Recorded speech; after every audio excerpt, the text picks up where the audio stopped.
Hello, I'm Eric Cupp, and welcome to the first ever video movie review by Let There Be Movies.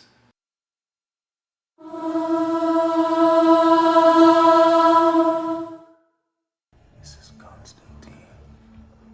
John Constantine.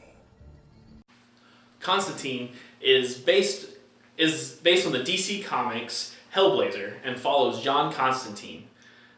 Played by Keanu Reeves, John commits suicide at the age of 15 because he can't handle seeing all these angels and demons and this gift that he was born with.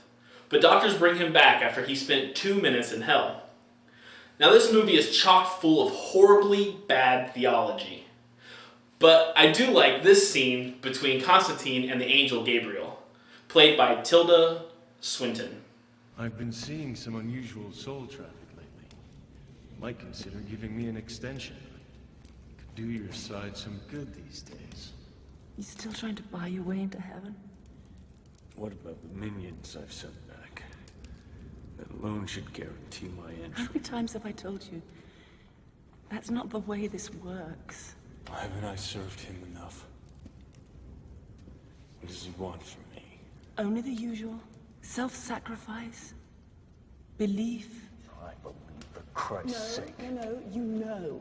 And there's a difference. You've seen I never asked to see. I was born with this curse. a gift, John. One that you've squandered on selfish endeavors. I'm pulling demons out of little girls. Who's that for? Everything you've ever done, you've only ever done for yourself. To earn your way back into his good graces. Possible rules, endless regulations. Who goes up, who goes down, and why? Why me, Gabriel? It's personal, isn't it? I didn't go to church enough, I didn't pray enough, it's $5 short in a collection plate. Why? You are going to die young because you smoked 30 cigarettes a day since you were 15. And you're going to go to hell because of the life you took. You see how John is trying to buy his way back into heaven? They're really trying to play up this whole Roman Catholic idea of suicide being an unforgivable sin.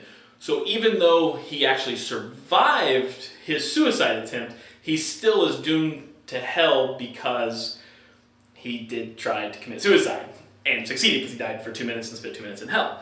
So instead of belief, like Gabriel points out in that clip, he is focusing on this work. Exercising all these demons, he thinks it'll get him back in God's good graces.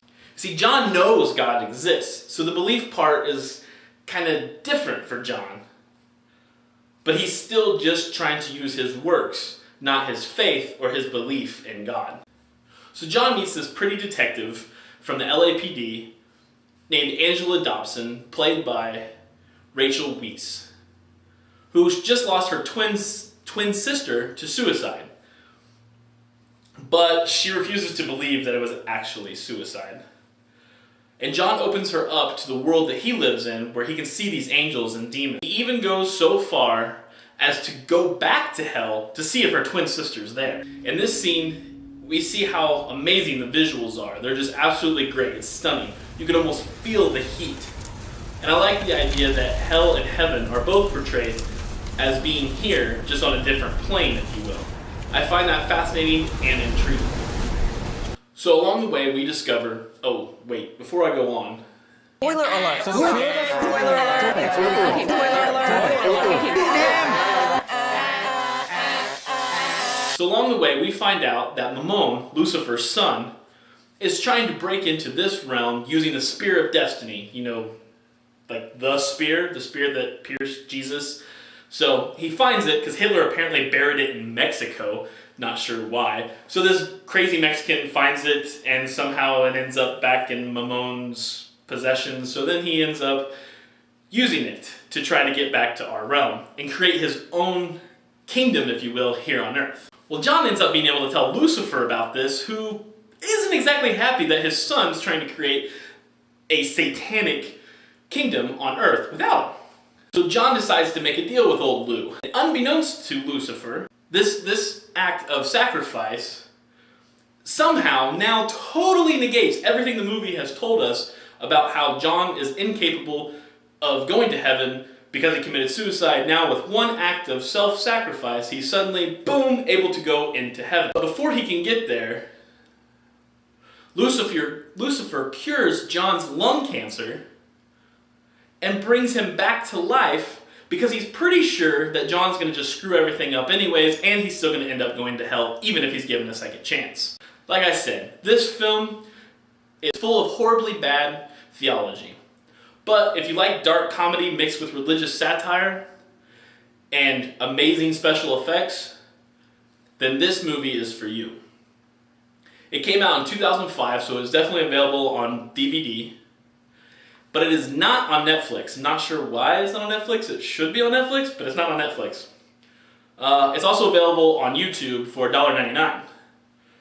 I give it 3 out of 5 stars. It's rated R for violence and demonic images. It also definitely has some language issues in it. But thanks for checking out our first video movie review. If you like what you see, you can log on to lettherebemovies.com and check out mine along with everybody else's written reviews. We review all kinds of different topics, so if this is your first time clicking on us, definitely check out our website, lettherebemovies.com. Thanks a lot, and see you next time.